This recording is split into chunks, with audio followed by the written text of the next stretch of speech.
Tumutak pa ng dibdib mo. Halo Sobat Film, apa kabar kalian? Mudah-mudahan masih dalam keadaan sehat ya dan dilancarkan rezekinya, amin. Di video kali ini saya akan mereview sebuah film yang berkisah tentang gadis bernama Selina yang memiliki nasib kurang baik. Karena sang ayah terlilit hutang, Selina pun akhirnya dijual untuk membayar hutang tersebut. Kemudian bagaimana kisah selanjutnya? Langsung saja kita simak bersama-sama.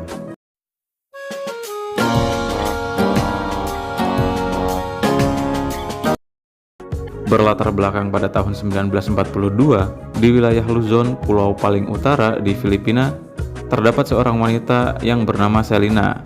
Ia akan dijual oleh ayahnya kepada seorang rentenir. Di masa itu, Jepang sedang gencar-gencarnya menjajah negara tetangga yang menyebabkan perekonomian di sana menjadi kacau, sehingga banyak penduduk yang terpaksa meminjam uang kepada saudagar kaya atau menggadai apapun untuk bertahan hidup. Ketika dalam perjalanan, sang ayah yang bernama Berong dipanggil oleh Bino, temannya yang merupakan pedagang tua, untuk mampir sejenak. Istri Bino yang bernama Mailing sangat bersedih ketika tahu Selina akan dijual. Namun Berong tidak memperdulikannya, dan mereka pun lantas melanjutkan perjalanan. Tak lama kemudian, tibalah mereka di rumah saudagar kaya yang bernama Tiago untuk melakukan transaksi. Dari bawah rumah panggung, seorang pelayan tunanetra yang bernama Domeng mendengar pembicaraan mereka. Sesudah sepakat dengan nominal yang ditentukan, Barong pun pamit untuk pulang ke rumah. Dan tanpa basa-basi lagi, Tiago langsung memberi tusukan enak kepada Selina.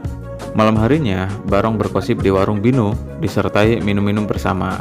Di sana, Mailing yang masih tak terima Selina dijual tanpa ada rasa bersalah, ia pun kembali berdebat dengan Barong.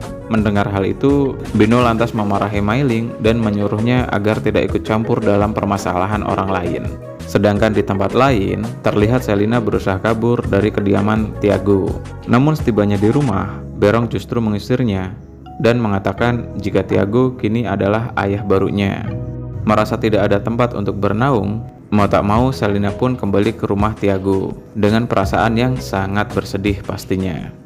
Esok harinya, setelah Selina berdamai dengan keadaan, ia pun mulai membiasakan diri hidup bersama dengan Tiago dan beraktivitas seperti memasak, berkebun untuk kebutuhan sehari-hari.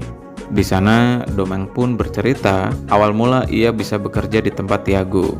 Sama halnya dengan Selina, ia digunakan sebagai pelunas hutang oleh orang tuanya saat Domeng masih berusia 7 tahun. Melihat kondisi Domeng yang begitu berantakan, lantas di keesokan harinya Selina bertanya kepada Tiago apakah ia mencintainya. Pertanyaan itu Selina berikan agar masa depannya terjamin aman dan bukan hanya sebagai alat pemuas nafsu aja. Tiago yang sangat terkesima dengan gocekan Selina, tanpa banyak bicara ia langsung memberikan salah satu kalung berharganya sebagai tanda bukti jika ia sangat serius dengan Selina. Dan sejak saat itu, kehidupan Selina pun mulai berubah dan lebih terawat, di mana kesehariannya kini dihabiskan dengan menemani Tiago berbelanja. Dan ketika di tengah perjalanan, mereka dipanggil oleh Bino untuk mampir minum-minum sejenak. Di sana, Bino dan lainnya membicarakan pasukan Jepang yang sudah mulai mendekati perkampungan mereka. Bino lantas mengajak semua untuk mengungsi ke tempat yang lebih aman. Di saat bapak-bapak itu sibuk mengobrol, Mailing lalu memanggil Selina dan mewanti-wantinya agar selalu berhati-hati serta mawas diri saat bersama dengan Tiago. Salamat po. Mag-iingat ako. Mengetahui kondisi sudah tidak kondusif dan Tiago dalam keadaan mabuk berat, kesempatan itu Selina manfaatkan untuk mengambil semua uang maupun harta benda milik Tiago. Tentunya hal tersebut membuat Tiago begitu emosi. Keesokan harinya, Tiago menuduh jika Domenglah yang telah mencuri uang serta harta bendanya. Agar Selina tidak dicurigai, ia pun ikut memojokkan Domeng dan mengancam akan menewaskannya jika tidak mau berkata jujur. Melihat hal tersebut, emosi Tiago pun menjadi surut.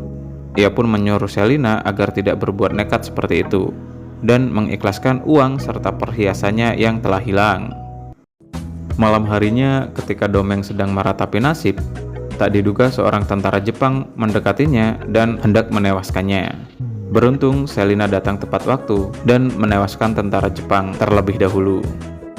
Selina kemudian meminta maaf karena sudah memfitnah Domeng. Domeng pun berkata jika itu tidak jadi masalah dikarenakan hidupnya sudah terkutuk sejak dahulu.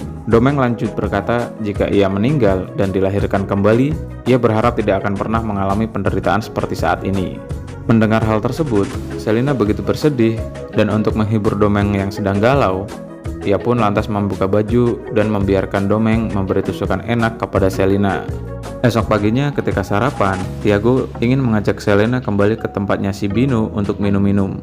Namun Selina menolaknya dengan alasan ingin beristirahat. Tiago pun mengizinkannya beristirahat, asalkan setiba di rumah, Selina sudah siap untuk diberi tusukan enak oleh Tiago. Singkat cerita, tibalah Tiago di tempatnya Bino. Di sana mereka kembali berdiskusi untuk mengungsi dan mengutamakan keselamatan terlebih dahulu. Sedangkan di sisi lain, Selina juga sedang berkemas-kemas untuk pergi dan mengajak Domeng untuk ikut kabur bersama dengannya. Lalu pada malam harinya, saat Tiago akan pulang, ia terlihat oleng dan tak mampu berjalan lagi.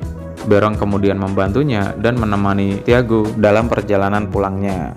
Namun setiba di tempat yang sangat sepi, tiba-tiba Berong langsung mendorong Tiago hingga ia terjatuh. Di sana Berong berkata jujur jika sebenarnya Selina itu merupakan anak kandungnya Tiago dengan istrinya saat diperkosa dulu.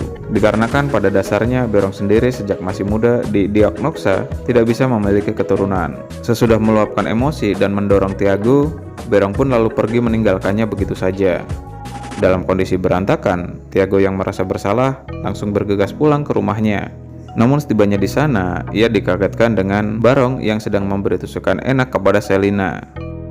Melihat hal itu, tentunya Tiago begitu sangat emosi. Namun ketika akan memukul si Domeng, ia justru dipukul duluan oleh Selina hingga meninggal di tempat. Mereka pun lantas bersama-sama membakar rumah Tiago untuk menghilangkan jejak dan barang bukti. Kemudian sesudah itu Domeng beserta Selina memilih kabur dari tempat tersebut. Di akhir cerita, Selina pun membagi uang serta perhiasan Tiago yang ia curi sebelumnya. Selina meminta maaf kepada Domeng dan berkata agar menjalani hidup masing-masing mulai saat ini. Domeng pun tentu tak mau berpisah dengan Selina, dikarenakan kondisinya yang tidak memungkinkan jika ia hidup seorang diri. Namun Selina tidak memperdulikannya, dan ia pun melangkah pergi dan meninggalkan Domeng begitu saja. Dan film pun berakhir.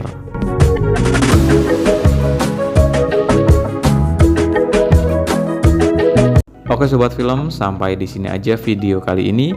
Terima kasih buat kalian semua yang sudah menonton. Sampai jumpa di video berikutnya. Bye.